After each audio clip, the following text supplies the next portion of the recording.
Hi everybody. Last week, let's see, maybe a little longer than last week.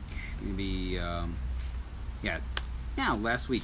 Last week I was telling everybody about this test. This is called a calcium scoring test, or a coronary artery calcium scoring test. And so I was encouraging people to ask their physicians or doctors who they see on a regular basis to order one of these tests. If you're a man over 40 and a woman over 50, probably a pretty good idea, especially if you have any family history. One of the family history things for me was that my dad had heart disease, had his first heart attack at 51, and there's hypertension in my family, a lot of diabetes, and so it's just a good screening test, because what it tells you is how much disease is in your body, in your coronary arteries right now. Not what's going to happen in 5 years, what could happen, what your blood lipids are, any of that. It just tells you, okay, we're going to look at your coronary arteries. We're going to see if there's any calcific plaque, anything in there that is diseased tissue, and it's going to evaluate that. It's a simple test. It costs about $100. I didn't go through my insurance. I paid cash. And I like that because the results are also mine. So, I have a bad family history, and I wasn't 100% sure what I was going to see, but I was pretty sure I was going to be pretty good, because I've been, pretty staunch health advocate for most of my life, and the things that I talk to people about, the things that I advocate, are the things that I do. So, the way I eat, the way I exercise, all these things that I talk about are exactly what I do. But when the proof is in the pudding, you start to get a little nervous. You're like, well, what if I'm wrong? Or what if my genetics are such that I could have significant disease and not be aware of it? And that's unfortunately what happens. So there's this documentary on Netflix called The Widowmaker. I would encourage you to watch it. But basically what it is about seemingly healthy young men, primarily, that die of heart attack with no real warning signs. And some of them have come back from their physician and been giving a clean bill of health. So you've got an EKG, you've got your cholesterol checked, and the next day, this guy had a cardiac event. So, hi Michelle. So this is a test that's going to tell you with a high degree of certainty if this is going to be you or not. So what you do is you get your physician, whoever it may be, to write you a prescription, and you go and you get this test. It takes about 10 minutes to do. That's it. There's no prep. They don't want you to exercise 12 hours before. Exercise causes some maybe dilation of the vessel, and it changes things a little bit, but that's it. There's no major prep. You go in there, you don't even have to get undressed. They just pulled my shirt up and stuck leads on my chest, just to make sure, I guess, I didn't have a heart attack while they were doing it. I mean, from liability standpoint.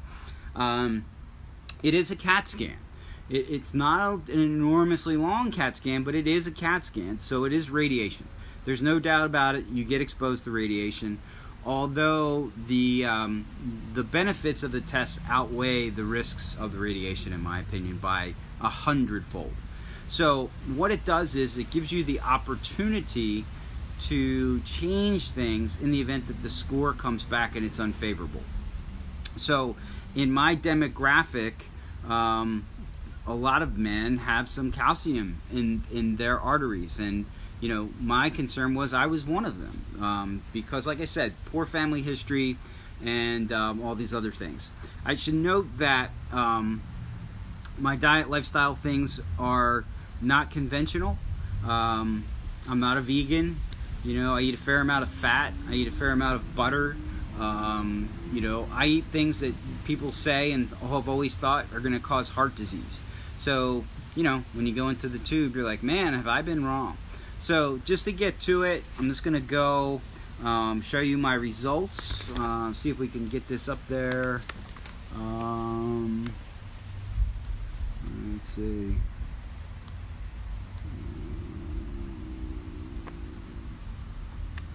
So I'll read it. CT heart calcium scoring was performed without contrast. Multiple CT images were performed through the mediastinum. Calcium scoring was calculated. Drum beat. Dum, dum, dum. No significant calcium was demonstrated throughout the coronary arteries. Total calcium score is minimal, 0. Analysis of lung fields, mediastinum was also performed. Visualized portions of lung field and mediastinum reveal lungs to be clear. No signs of underlying pulmonary module. No mediastinal mass was appreciated. No significant pleural effusions. So calcium score 0. No identifiable plaque. Very low cardiovascular risk at this time. Visualized lung fields were unremarkable. And then it does a little thing at the bottom that says how much radiation I got. So essentially what I have was is a good bill of health in terms of a coronary artery calcium scoring. So this is just, it's good information. It's a validation for me of the things that I've been advocating and preaching, that I haven't gone on to develop cardiovascular disease that I've been telling other people about, changing their habits and things. And, physician, heal thyself, so make sure that, I am walking the walk and living what I tell other people that I'm living. So what this means is there's no hard plaques, there's no calcific plaques in my cardiovascular system. However, it could miss some other things, and I want to talk about that, because this does not mean that you're completely out of the clear. It just means that there's not any long-standing or old or calcific damage. What it does mean is that part is clear, but there could be soft plaque. So stuff that doesn't have calcium in it, and that calcium, because it's not present, it won't show up on this evaluation. So what you do with this is, for me, this means continue to do the things that have gotten me the results that I have so far. Like I said, my blood lipids are good. I some time back had what's called a vertical axis protocol, vertical axis panel, and that tells you all these other risk factors for cardiovascular disease, LDL particle size and density, patterns. It also goes over lipoprotein A. I've had my regular cholesterol checked. I have all these lipids and all these deep things checked because of my family history. So all of these indicators were good. My lipoprotein A was extremely low. Lipoprotein A doesn't get checked regularly, but it is a strong indicator of coronary artery disease. My CRP, which means C-reactive protein, is basically an inflammatory protein that's in the blood if you have a lot of inflammation. Your blood sugars should be good. Your insulin level should be good. One thing about insulin is when you have a lot of insulin bouncing around in the blood, insulin is a growth factor, so it can actually grow the interior lining of a vessel, so it can make a big fat vessel more narrow. So that can cause you to have hypertension. One of the first signs of insulin resistance is actually hypertension, but it can also cause cardiovascular disease. So this test, $100, is peace of mind. So what it means is, if you extrapolate the data out, it means that I'm highly unlikely to have an acute coronary event in the next year or so or whatever, unless things change dramatically. So this is the value of this test is. So the joke is that you want to live long and drop dead. I'm not going to drop dead of this in the immediate future. So but it is a good test to have. It's worth the money. It's worth the investment, I think, of and just for peace of your health, not just for you but for your family. So guys over 40, women over 50, if you smoke, get this test done. If you're hypertensive, get this test done. If you have bad family history, get this test done. If you have bad blood lipids, get this test done. It's just a simple test. It should be part of a physical, I think, at this point. It should be, when you hit 40 for a man, you should go get this test. This could save people's lives. It absolutely could. Unfortunately, there'll be people today out there walking around that'll have a cardiovascular event that this test could have found, and it could have changed what they were doing, and it could have prevented that heart attack. A lot of these heart attacks, they're fatal because they affect what's called the widowmaker, is the descending coronary artery, and they can occlude significantly without overt symptoms. So you could have 95% blockage and not feel it, not know until it finally blocks and it causes a cardiac event. And reasonably sure that this is what happened to my father. So I don't have all the data. This was a long time ago. This test didn't exist to my knowledge then. It might have, but if it was not widely used. So, and he was 51. So didn't kill him, but darn near killed him, and he wound up undergoing a triple bypass and having to be in the hospital for 3 months. So likely he had significant calcification in his coronary arteries prior to that cardiac event. So this could save your bacon. My oldest brother ordered this for him. I'm happy to help people. I want to help people. If you want this test, let me know. If I'm your doctor, I'll order it for you. I absolutely will. But some of the things that you could do, some of the things that make changes to these results, developing a little protocol for this, because I went into this thinking, okay, if my test is bad, what am I going to do about it? And one of the things I thought about was, I know what conventional cardiology is going to do is what they're going to do is offer me a statin drug. Even if my cholesterol is normal, they're still going to offer me a cholesterol drug. And I looked at the data, and everybody says this. Everybody says I did the research. But basically, the way that medication works is 1,000 people need to take it for one person to show clinical benefit. And there are toxicities with it. There are neuropathies with it. There are all these things that can go on. It can affect your cognitive function. You can develop transient amnesia, transient global amnesia. You can develop neuropathy. You can develop diabetes taking these medications. I've had a patient who was not diabetic, and he went on a statin, and he became diabetic. So this wasn't going to be the direction I was going to go. So what I did was I went in thinking, okay, it might be positive, and what would I do about it? And so I did a deep dive, did a bunch of research, and so I'm putting together a little guide to what you can do about it, because there's going to be people who are going to hear this, see this, they're going to get the test, and they're going to get positive results, and they're going to go, what do I do about it? Okay, you're going to go back to your doctor, and they're going to say, well, you need to go on Lipitor. And I'm not convinced that would even change it. It might help it, but the proof would be in the pudding. The data would show whether it's going to help or not. And so if my tests were positive, I was fortunate. My test is 0. I have no calcium in my coronary arteries, which is great. It's a little bit of a shock, but I'm happy because I talk about this topic all the time, and I've been saying, that here's how you live, and here's how you eat, and here's how you do these things.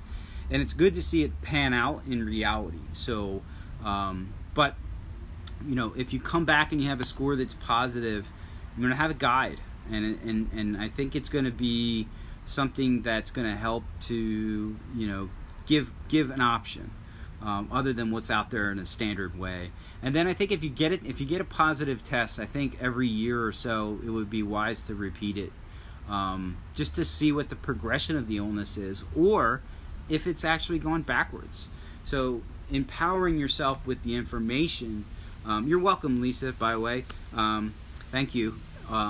Empowering yourself with the information is powerful. It just gives you an opportunity to change, and that's what I'm about. So I want people to take control of their own health, and be accountable for it. It's your health, right? So your doctors can only do so much. Even the best doctors are overseeing thousands of patients. They're not gods. They don't have a crystal ball. They can't go and look at your body and go, oh, you're going to have a cardiac event on Thursday. They don't know. So these types of tests and these types of things empower you to make good decisions. So like the videos that I do, I would like more people to see these videos. I would like more people to get these tests. So please like them and share them. Facebook's algorithm is very difficult now. I think I only reach about 8% of my friends when I do anything. So when I put something out, I think I have 2,200 friends on Facebook. That means 100 people may see this, and it's a Friday afternoon, and they might be on the golf. Shush. They might be on the golf course, and they might be working or whatever, and they might not even see this. They might not look at it. So if you see it, like it, share it, and put it out there. Let's save some lives this weekend. Hopefully more people will do this, and we'll stop that thing in the newspaper that you see on Sunday of a 45-year-old guy died suddenly at his son's baseball game of a massive heart attack. That's what it takes. If 10 people see this, like it, share it, 10 other people may see this, like it, share it, you create a movement. A movement is what's powerful. And it's not about me. I don't care. I get nothing from this. But I just want to empower people to be better. I want society to be healthier. A rising tide lifts all boats. So the healthier everybody in my community is, the better it is for everybody. Remember that. We want everybody in our community to be as healthy as they can be, physically, mentally, emotionally, spiritually. We want them to be as healthy as we can be. And we do that by promoting things, making things go viral that can actually help and improve people's lives. That's what this is. So like it, share it. Hopefully a family member or a friend will see this and they'll say, you know what, I need to do this. They'll go and do it. And it could change the outcome of their lives for not just them, but their family, their children. It could be enormous. So go ahead and do it. Hit the like button. Share it, please. Enjoy your weekend. Questions, comments, leave them. Always happy to do that. Answer whatever questions you may have, because I view this type of stuff as my responsibility. I feel like I'm accountable to the community and the health of my community. So if you have anything I can do, questions, comments, let me know. I'm going to have a guide available. If you haven't watched my fasting, videos, I put one up today. That's all about fasting and what a transformative thing fasting can be for you. And I do have a guide available for that. It's about 8 pages. It's free. For right now, you can get my fasting guide with all my data, everything, all the benefits for you for free. So again, like I said, I'm trying to help people. This is what I am called to do. So, hit me up, ask me questions, share things, send people over towards me. I want to create a community of people that, we're going to try to get optimally healthy. That's it. Enjoy your weekend. Watch my fasting video. It's a long video, so skip Netflix tonight and watch my video. And like and share that one too. This one could also save your life or make your life so much more better, much more quality. That's it. Enjoy your weekend. Take care. Peace.